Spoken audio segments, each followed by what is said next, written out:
Ուղղակի ժամանակ հարց են տալիս, չէ՞, խոստանում ես տեր եւ հնազանդ կամ տեր եւ պաշտպան լինել նեղության, դժվարության, փորձության, հիվանդության ժամին, ուրախության ժամին, հարստության ժամին։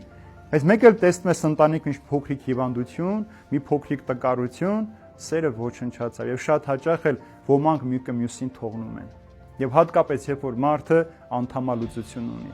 երբ որ մարդը ֆիզիկական տկարություն ունի, այլևս չի կարող այնպես կենսագործել, ինչպես առողջ վիճակում, ամուսիններից մեկը հրաժարվում է նրա հետ ապրելուց։ Ինչու է սա այսպես, որովհետև հոգևոր անդամալուծությունը ավելի վտանգավոր է, քան մարմնավոր անդամալուծությունը։ Ֆիզիկական տկարությունը դեռ մարդու կյանքի վերջը չէ, բայց հոգևոր տկարությունը, հոգևոր անդամալուծությունը